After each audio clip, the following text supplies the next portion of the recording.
الحمد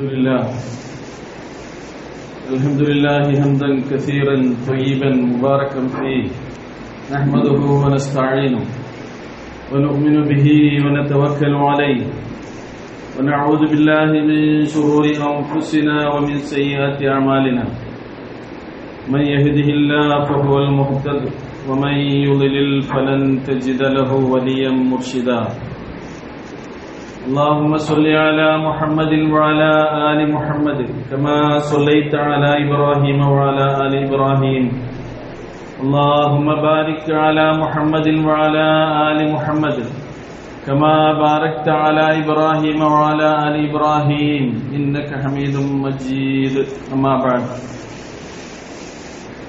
فإن خير الحديث كتاب الله وخير الهدي هدي محمد صلى الله عليه وسلم وشر الأمور محدثاتها وكل محدثة بدعة وكل بدعة ضلالة يا أيها الذين آمنوا اتقوا الله وقولوا قولا سديدا يصلح لكم أعمالكم ويغفر لكم ذنوبكم ومن يطع الله ورسوله فقد فاز فوزا عظيما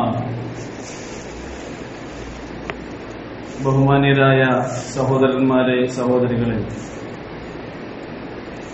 അളവറ്റ ദയാപരനും പ്രപഞ്ച പരിപാലകനുമായ അല്ലാഹു സുബ്ഹാനഹു വ തആലയുടെ വിധി വിലക്കുകൾ കഴിവിന്റെ പരമാവധി ജീവിതത്തിന്റെ എല്ലാ സന്ദർഭങ്ങളിലും നമ്മുടെ രഹസ്യവും പരസ്യവുമായ എല്ലാ അവസരങ്ങളിലും ജീവിതത്തോട് ചേർത്ത് വെച്ചുകൊണ്ട് അള്ളാഹുവിന്റെ ഇഷ്ടദാസന്മാരായി ജീവിച്ച് മരിക്കാൻ പരമാവധി പരിശ്രമിക്കണമെന്ന് സ്വന്തത്തെ മറക്കാതെ ആദ്യമായി എല്ലാവരെയും ഉണർത്തുകയാണ്, വസിയത്ത് ചെയ്യുകയാണ്.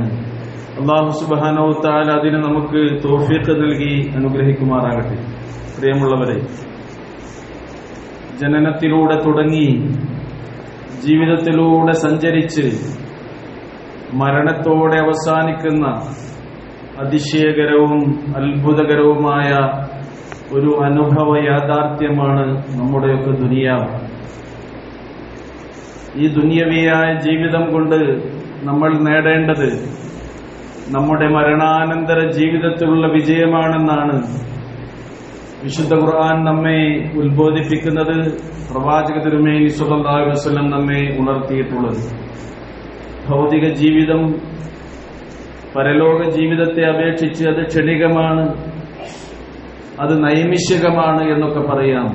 എന്നാൽ ഖുർആൻ ഏറ്റവും ജീവനുള്ള ജീവിതം എന്ന് വിശേഷിപ്പിച്ചുകൊണ്ട് നമ്മെ പഠിപ്പിച്ചിട്ടുള്ളത് മരണാനന്തര ജീവിതമാണ്.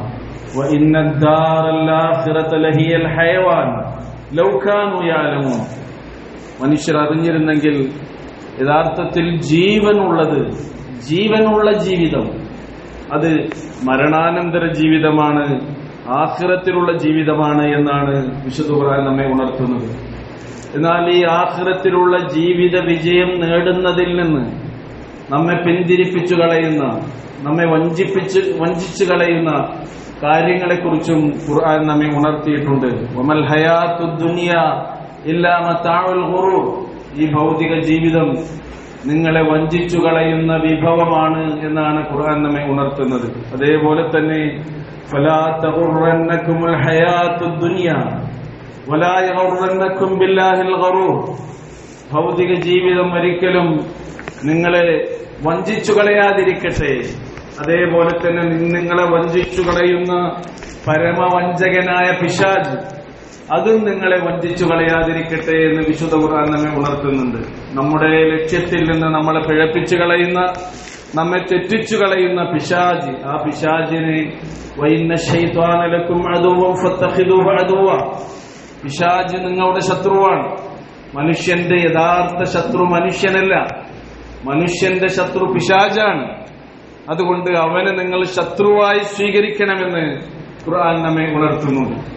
അങ്ങനെ പിശാചിന്റെ വഞ്ചനയിൽ നിന്നും ഭൗതിക ജീവിതത്തിന്റെ വഞ്ചനയിൽ നിന്നും നമ്മെ കാത്തു സൂക്ഷിക്കുന്ന രക്ഷാകവചമായി അല്ലാഹു സുബ്ഹാനഹു വ തആല നമുക്ക് പഠിപ്പിച്ചു തന്ന ഒരു കാര്യമാണ് 3 അക്ഷരങ്ങളിൽ നമ്മൾ പറയുന്ന തഖ്വ എന്നുള്ള പദം. എന്താണ് തഖ്വ എന്നതിന് സഹാബ കിറാം റളിയല്ലാഹു അൻഹു അവരുടെ ജീവിതത്തിലൂടെ നമുക്ക് വിശദീകരണം നൽകിയിട്ടുണ്ട്.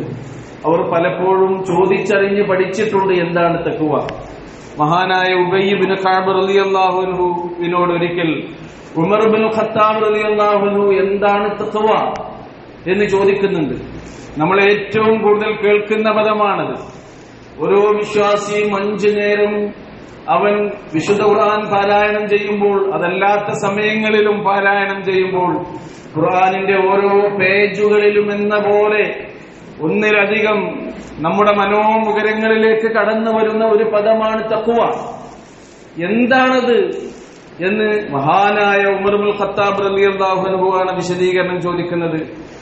ആ സന്ദർഭത്തിൽ ഉബയ്യ് ഇബ്നു കഅബ് റളിയല്ലാഹു അൻഹു പറയുന്നുണ്ട്, സഹോദര, അമാ സലക്ത ത്വരീഖൻ ദാ ശൗഖ്, മുള്ളുകളുള്ള, പ്രയാസങ്ങളുള്ള, പ്രതിബന്ധങ്ങളുള്ള വഴികളിലൂടെ നിങ്ങൾ പോകാറില്ലേ?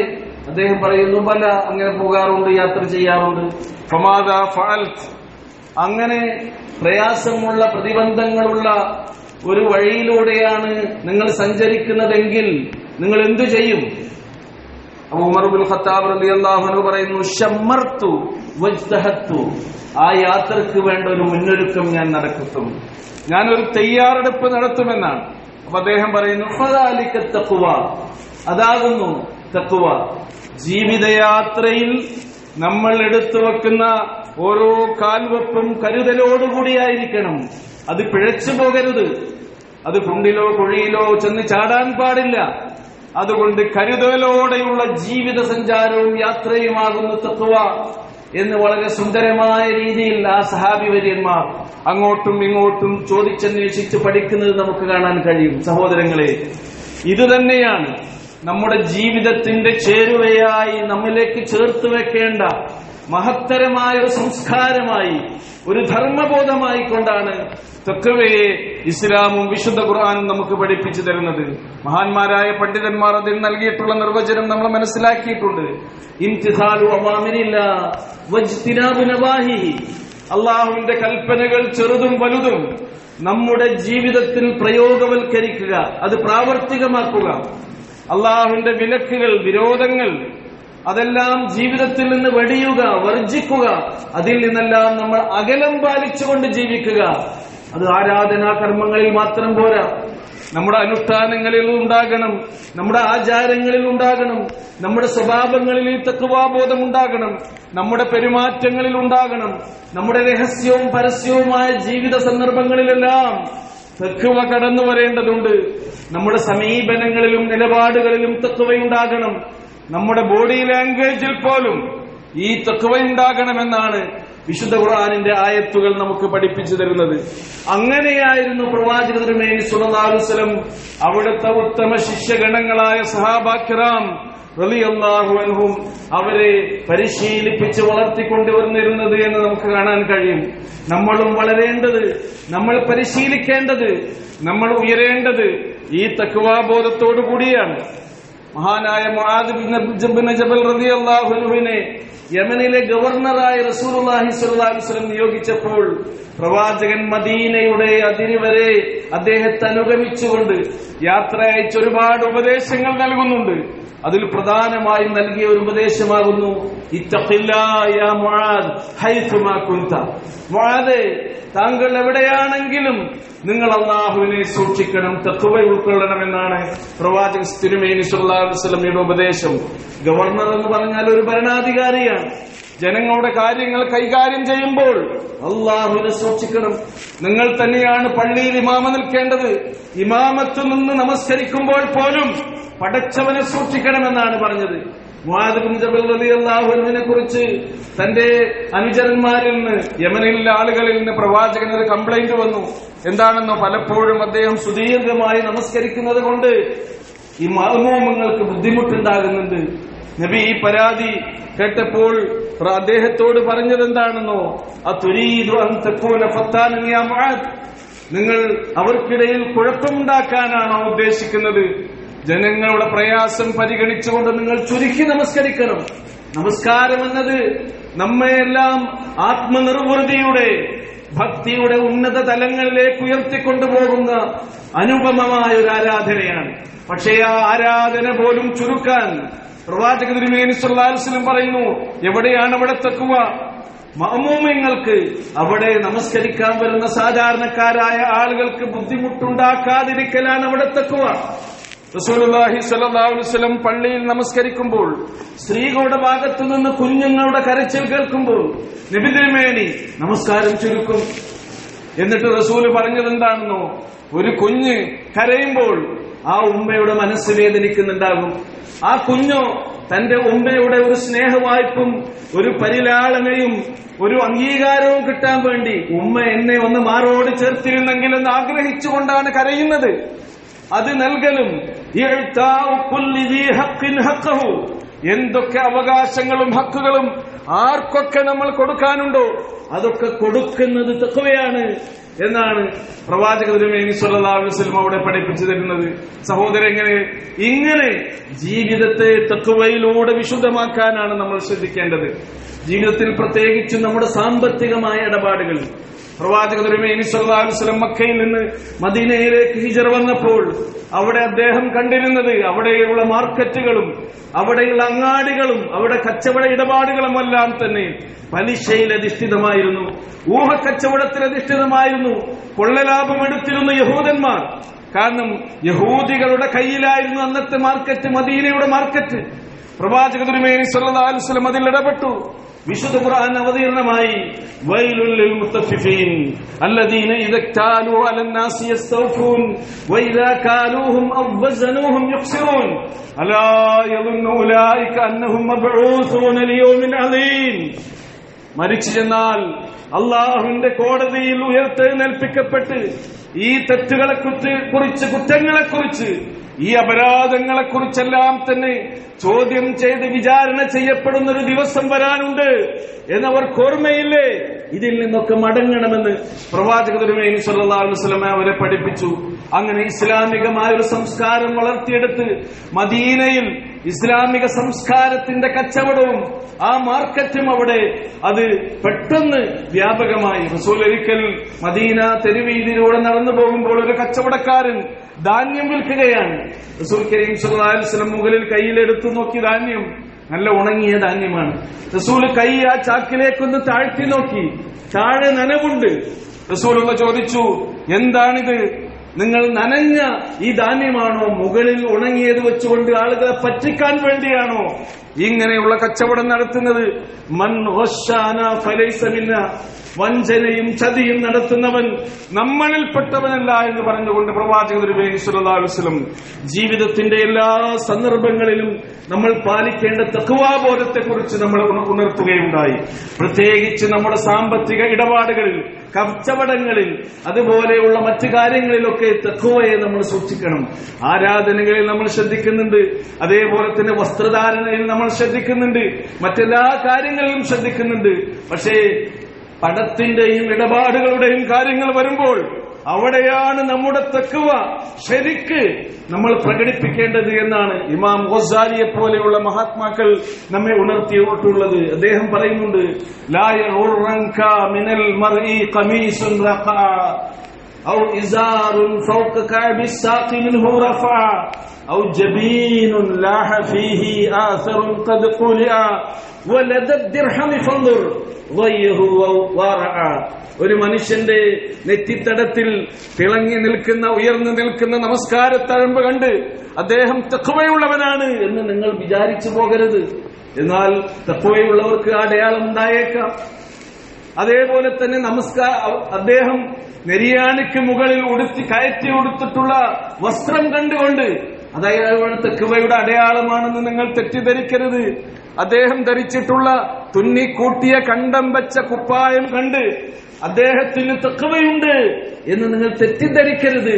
അതൊക്കെ തഖ്വയുടെ ഭാഗമായി ഉണ്ടായേക്കാം. പക്ഷേ നിങ്ങൾ ശ്രദ്ധിക്കേണ്ടത് വലദ ദിർഹമി ഫൻദുർ, ഒരു മനുഷ്യനുമായുള്ള സാമ്പത്തിക ഇടപാടിൽ അയാൾ കൃത്യത പാലിക്കുന്നുണ്ടോ, സൂക്ഷ്മത പാലിക്കുന്നുണ്ടോ, ഹക്കും ബാത്തിലും നോക്കുന്നുണ്ടോ എന്ന് നോക്കിയിട്ടാണ് ഒരാളുടെ ഭക്തിയും വിഭക്തിയും നിങ്ങൾ അളന്നു നോക്കേണ്ടത് എന്ന് പറഞ്ഞിട്ടുണ്ടെങ്കിൽ സഹോദരങ്ങളെ, ഇത്തരത്തിലുള്ള ഒരു തഖ്വാ ജീവിതമാണ് നമ്മൾ വളർത്തിയെടുക്കേണ്ടത്.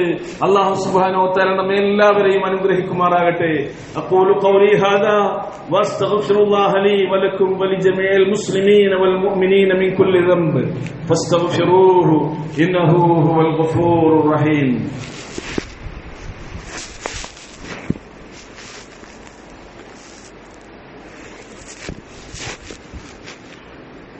الحمد لله الذي هدانا لهذا وما كنا لنهتدي لولا أن هدانا الله.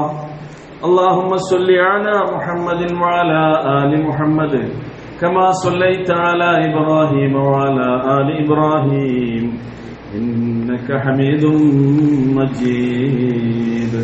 اتقوا الله عباد الله. സ്നേഹാദരണീയരായ സഹോദരീ സഹോദരന്മാരെ, ജഗന്നിയന്താവായ അല്ലാഹു സുബ്ഹാനഹു വ തആലയുടെ ആജ്ഞാ നിർദ്ദേശങ്ങൾ ജീവിതത്തിന്റെ എല്ലാ സന്ദർഭങ്ങളിലും പാലിക്കാനുള്ള മഹത്തായ തൗഫീഖ് അല്ലാഹു സുബ്ഹാനഹു വ തആല നമുക്കെല്ലാവർക്കും നൽകി അനുഗ്രഹിക്കുമാറാകട്ടെ. ഈ സൂക്ഷ്മതാബോധം, തഖ്വാബോധം നമ്മൾ ജീവിതത്തിൽ പാലിക്കുകയാണെങ്കിൽ ദുനിയാവിൽ നിന്നും ആഖിറത്തിൽ നിന്നും അല്ലാഹു നമുക്ക് 7 ഉപകാരങ്ങൾ, അതിൻ്റെതായ ഗുണങ്ങൾ നൽകുമെന്ന് വാഗ്ദാനം ചെയ്യുന്നു.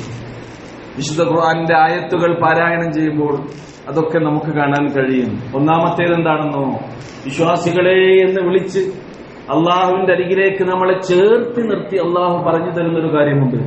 യാ അയ്യുഹല്ലദീന ആമനൂ ഇൻ തത്തഖുല്ലാഹ യജ്അൽ ലക്കും ഫുർഖാന. അല്ലയോ സത്യവിശ്വാസികളെ, നിങ്ങൾ അള്ളാഹുവിനെ സൂക്ഷിക്കുകയാണെങ്കിൽ സത്യവും അസത്യവും വേർതിരിച്ച് മനസ്സിലാക്കാനുള്ള വിവേചന ശക്തി അവൻ നിങ്ങൾക്ക് നൽകുമെന്നാണ്. ഇതിനേക്കാൾ വലിയൊരു ഓഫർ ഒരു വിശ്വാസിക്ക് ഈ ദുനിയാവിൽ എന്താണ് വേണ്ടത് എന്ന് ആലോചിച്ച് നോക്കൂ. എന്താണ് തിന്മ, എന്താണ് നന്മ, എന്താണ് ധർമ്മം, എന്താണ് ധർമ്മം, എന്താണ് സത്യം, എന്താണ് സത്യം, എന്താണ് ഹക്ക്, എന്താണ് ബാത്തില്, ഏതാണ് സ്വർഗത്തിന്റെ വഴി, ഏതാണ് നരകത്തിന്റെ വഴി എന്ന് കൃത്യമായി നമുക്ക് ബോധ്യപ്പെടുത്തുന്ന വിധത്തിലുള്ള ഫുർഖാൻ, വിവേചന ശക്തി അല്ലാഹു സുബ്ഹാനഹു വ തആല നമുക്ക് നൽകും. അള്ളാഹുവിന്റെ ഏറ്റവും വലിയ കാരുണ്യമാണ് സഹോദരങ്ങളെ. ഒന്നാമത്തേത് അത് തന്നെ. ആർക്കത് അല്ലാഹു കൊടുക്കും? സൂക്ഷ്മതയോട് ജീവിക്കുന്ന അവന്റെ അടിമകൾക്ക് അത് കൊടുക്കുമെന്നാണ്. രണ്ടാമത്തേത് വമയ്യത്തഖില്ലാഹ യജ്അൽ ലഹു മഖ്റജ. എന്തൊക്കെ പ്രയാസത്തിലാ ദുനിയാവിൽ നമ്മൾ കഴിഞ്ഞുകൂടുന്നത്, നമ്മൾ അകപ്പെട്ടിട്ടുള്ള എന്തെന്തെല്ലാം ദുരിതങ്ങളുണ്ടോ, പ്രയാസങ്ങളുണ്ടോ, ബുദ്ധിമുട്ടുകളുണ്ടോ, കഷ്ടപ്പാടുകളുണ്ടോ, നിങ്ങൾ തഖ്വയുള്ളവരാണോ, അള്ളാഹു നിങ്ങൾക്ക് അതിനൊരു കരകയറ്റം, ഒരു മോചനം അവൻ നൽകും. മൂന്നാമത്തേതോ വമയ്യത്തഖില്ലാഹ യജ്അൽ ലഹു മിൻ അംരിഹി യുസ്റ. നിങ്ങൾക്ക് എന്ത് പ്രയാസങ്ങളുണ്ടാകുമോ അള്ളാഹു അവന്റെ അദൃശ്യമായ ഭൗമികമായ സഹായത്താൽ അതൊക്കെ നിങ്ങൾക്ക് എളുപ്പമാക്കി തരുന്നു. അള്ളാഹുവിന്റെ സമാധിയായ നസ്ർ നമുക്ക് കിട്ടാൻ നമ്മുടെ തഖ്വ കാരണമാകും എന്ന് വിശുദ്ധ ഖുർആൻ നമ്മോട് പറയുന്നു. വമയ്യത്തഖില്ലാഹ യർസുഖുഹു മിൻ ഹൈസു ലാ യഹ്തസിബ്. നമ്മൾ വിചാരിച്ചാക്കാത്ത മാർഗത്തിലൂടെ അള്ളാഹു നമുക്ക് റിസ്ക് നൽകും. നമ്മളുടെ പ്ലാനും നമ്മുടെ പദ്ധതികളും അതേപോലെ തന്നെ നമ്മുടെ മുന്നൊരുക്കങ്ങളും ഒന്നുമല്ല ഇവിടെ നടക്കുന്നത്. അള്ളാഹുവിന്റെ പ്ലാനാണ്, അള്ളാഹുവിന്റെ മശീയത്താണ്, ദൈവഹിതങ്ങളാണ്. നമ്മുടെ കാര്യങ്ങളൊക്കെ എഡിറ്റ് ചെയ്യുന്നവൻ ജഗന്നിയന്താവായ മുദബ്ബിറുൽ ആലമായ അല്ലാഹുവാണ് എന്ന് വിശ്വസിക്കുന്നവനാണ് ഒരു വിശ്വാസി. നോക്കൂ നിങ്ങൾ, നമ്മൾ വിചാരിക്കാത്ത മാർഗത്തിലൂടെ അല്ലാഹു സുബ്ഹാനഹു വ തആല നമുക്ക് റിസ്ക് നൽകും. അഞ്ചാമതായി യുകഫിറു അൻകും സയ്യിആതികും വയഗ്ഫിർ ലക്കും. നിങ്ങളുടെ പാപങ്ങൾ പുറത്തു തരും, നിങ്ങളുടെ വീഴ്ചകളൊക്കെ അവൻ മായ്ച്ചു തരും. ആറാമതായി യുഅലിം ലഹു അജ്റാ. നിങ്ങളുടെ ഓരോ കർമ്മങ്ങൾക്കും മഹത്തായ പ്രതിഫലം നമ്മുടെ തഖ്വയുടെ അടിസ്ഥാനത്തിലാണ് പഠിച്ചോൻ നമുക്ക് പ്രതിഫലം നൽകുന്നത്. അഞ്ചാമതായി നമ്മളൊക്കെ ആഗ്രഹിക്കുന്ന ഈ ജീവിതം കൊണ്ട് നമ്മൾ ആഗ്രഹിക്കുന്നത് സ്വർഗലോകമാണ്. അള്ളാഹു വിശ്വാസികൾക്ക് വേണ്ടി ഒരുക്കി വെച്ചിട്ടുള്ള സ്വർഗം, സ്വർഗത്തിന്റെ അവകാശികൾ ആരാണെന്നോ, ഇന്ന ലിൽ മുത്തഖീന മഫാസാ. മുത്തഖീങ്ങൾക്കാണ് വിജയത്തിന്റെ സങ്കേതമായ സ്വർഗം. വഉസ്ലിഫത്തിൽ ജന്നത്തു ലിൽ മുത്തഖീന ഗൈറ ബഈദ്. വിദൂരമല്ലാത്ത വിധം സ്വർഗലോകം മുത്തഖീങ്ങളുടെ അരികിലേക്ക് അടുപ്പിച്ചു കൊണ്ടുവരും അല്ലാഹു എന്ന് പറയുന്നു. നമ്മൾ അങ്ങോട്ട് പോകണ്ട, നമ്മുടെ അരികിലേക്ക് സ്വർഗം ഇങ്ങോട്ട് വരും. നമുക്കെന്തുണ്ടെങ്കിൽ ജീവിതത്തിൽ തഖ്വയുണ്ടെങ്കിൽ. അങ്ങനെ തഖ്വയെ ജീവിതത്തിന്റെ സംസ്കാരമായി, ശീലമായി, ജീവിതത്തിന്റെ സമ്പ്രദായമായി, ശിഷ്ടമായി ചേർത്ത് വെക്കാൻ അല്ലാഹു നമുക്ക് തൗഫീഖ് നൽകി അനുഗ്രഹിക്കുമാറാകട്ടെ. റഹ്മാനായ നാഥ, ഞങ്ങളുടെ ജീവിതത്തിൽ ചെറുതും വലുതുമായ പാപങ്ങൾ അറിഞ്ഞും അറിയാതെയും രഹസ്യമായും പരസ്യമായും പറ്റിപ്പോയവ വന്നിട്ടുണ്ട്. നിന്റെ മഹളായ പതിലുകൊണ്ട് ഞങ്ങൾക്കതെല്ലാം നീ പുറത്ത് മാപ്പാക്കി തരണമേ. ഞങ്ങൾ മരണപ്പെട്ടു പോയ വാത്സല്യനിധികളായിരുന്ന ഞങ്ങളുടെ മാതാപിതാക്കൾ, അടുത്ത ബന്ധുക്കൾ, പ്രിയപ്പെട്ടവർ, ഞങ്ങളുടെ ഉസ്താദുമാർ, ഞങ്ങൾക്ക് വേണ്ടപ്പെട്ടവർ എല്ലാവർക്കും മഗ്ഫിറത്തും മർഹമത്തും നൽകണമേ. അവരെയും ഞങ്ങളെയും നിന്റെ ജന്നാത്തുൽ ഫിർദൗസിൽ ഒരുമിച്ച് കൂട്ടണമേ. ഞങ്ങൾക്കിടയിലെ രോഗികൾ നിങ്ങളുടെ പ്രാർത്ഥനയിൽ ഞങ്ങളെ കൂടി ചേർത്ത് വെക്കണമേ എന്ന് പറഞ്ഞ് ദുആ കൊണ്ട് വസിയത്ത് ചെയ്തിട്ടുള്ള എല്ലാവരുടെയും രോഗങ്ങളെ അല്ലാഹുവേ നീ അവർക്ക് ശിഫയും ശമനവും സൗഖ്യവും നൽകി അനുഗ്രഹിക്കണമേ. അല്ലാഹുമ്മ ഗ്ഫിർ ലിൽ മുഅ്മിനീന വൽ മുഅ്മിനാത്ത് വൽ മുസ്ലിമീന വൽ മുസ്ലിമാത്ത് അൽഹയാഇ മിൻഹും വൽ അംവാത്ത് إنك مجيب الدعوات يا قاضي الحاجات. ربنا آتنا في الدنيا حسنة وفي الآخرة حسنة وقنا عذاب النار.